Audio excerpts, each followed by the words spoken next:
আফ্রিকার ভূমধ্যসাগর উপকূলবর্তী দেশ মরক্কো ৩০ লাখ বেওয়ারিশ কুকুর হত্যার পরিকল্পনা করেছে। ফিফা বিশ্বকাপ ২০৩০ যৌথভাবে আয়োজন করবে স্পেন ও মরক্কো। বিশ্বকাপ উপলক্ষে সৌন্দর্য বৃদ্ধির নামে ৩০ লাখ কুকুরকে হত্যার পরিকল্পনা করছে দেশটি, যা নিয়ে তীব্র প্রতিবাদ শুরু করেছে বিশ্বের পশুপ্রেমীরা। মরক্কোর এই পরিকল্পনার কঠোর সমালোচনা করছে মানবাধিকার কর্মী ও প্রাণী অধিকার সংস্থাগুলি। ব্রিটিশ সংবাদ মাধ্যম ডেইলি মেইলের এক প্রতিবেদনে এ তথ্য প্রকাশ করা হয়েছে।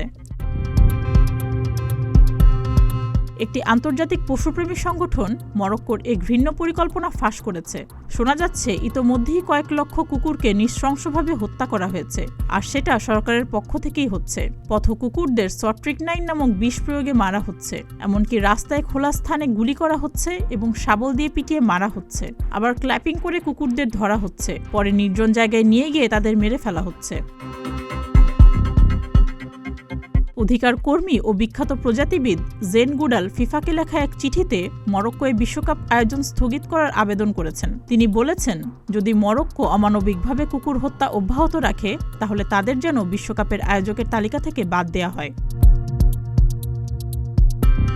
যদিও মরক্কোতে বেওয়ারিশ কুকুর নিধন নিষিদ্ধের আইন রয়েছে, তবে অভিযোগ উঠেছে দেশটির কর্তৃপক্ষ এসব নিষেধাজ্ঞা উপেক্ষা করে নির্মমভাবে কুকুর হত্যা করে যাচ্ছে।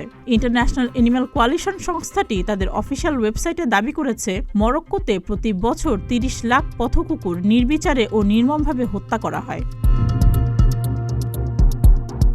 ফিফা এখনও কুকুর হত্যার বিষয়ে কোনো অফিসিয়াল বিবৃতি দেয়নি, তবে জানা গেছে ফিফা মরক্কোর পরিস্থিতি পর্যবেক্ষণ করছে এবং বিশ্বকাপের জন্য প্রস্তাবিত ভেন্যুগুলির সাইট পরিদর্শন করছে।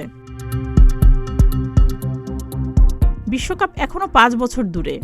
এখনও জানা যায়নি মরক্কোর কোন শহরে বসবে বিশ্বকাপের আসর। এর জন্য শহরকে পরিষ্কার পরিচ্ছন্ন করে সাজিয়ে তোলা দরকার, কিন্তু তার বদলে পথকুকুরদের হত্যা করে নিষ্ঠুর কর্মকাণ্ডে জড়াচ্ছে মরক্কো। সুস্মিতা, প্রতিদিনের বাংলাদেশ।